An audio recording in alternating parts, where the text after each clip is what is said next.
Баршаңызға сәлем. Бүгін біз жапондық терияки панкейктерін жасаймыз. Ең алдымен видеоны соңына дейін қарап, қоңырауша белгісін басып кетіңіз. Ең алдымен ыдысымызға 4 жұмыртқа, 80 грамм қант салып, жақсылап араластырамыз.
Жиырма миллиграмм су құямыз.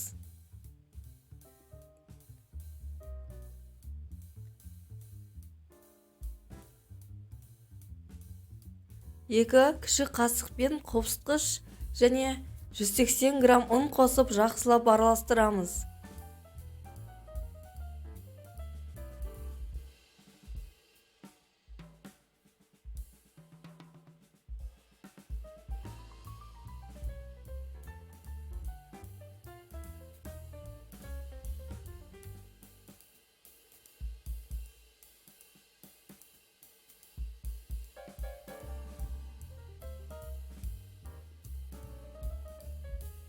Біздің қамырымыз дәл осындай болуы қажет. Бетін жауып, 10 минутқа қалдырып қоямыз.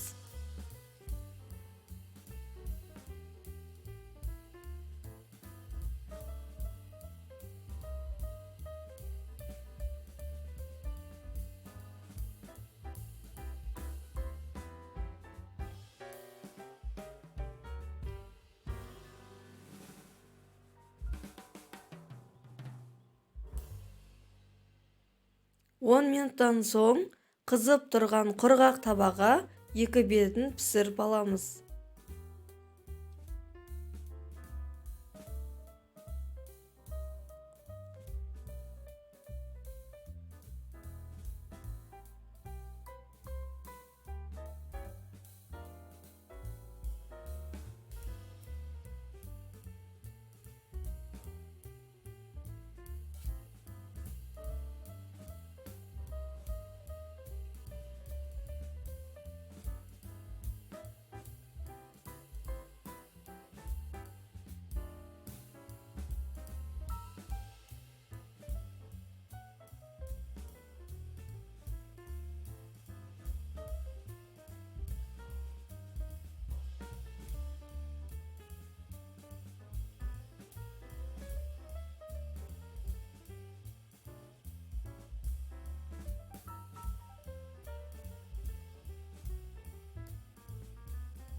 Панкейктерді пісіріп болдық. Енді кезекте панкейкті бір-біріне жабыстырамыз.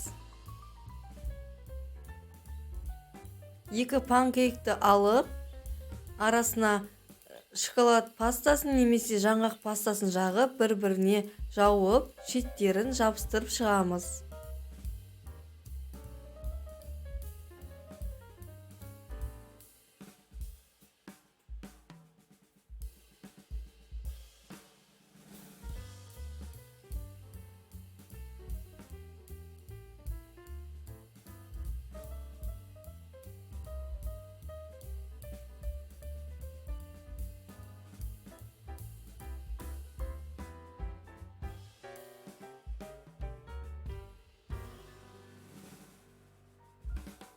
Біздің жапондық дорайокиіміз дайын. Жасап көруге кеңес беремін. Сіздермен болған ардақ. Егер видео сізге пайдалы болса, лайк басуды ұмытпаңыз.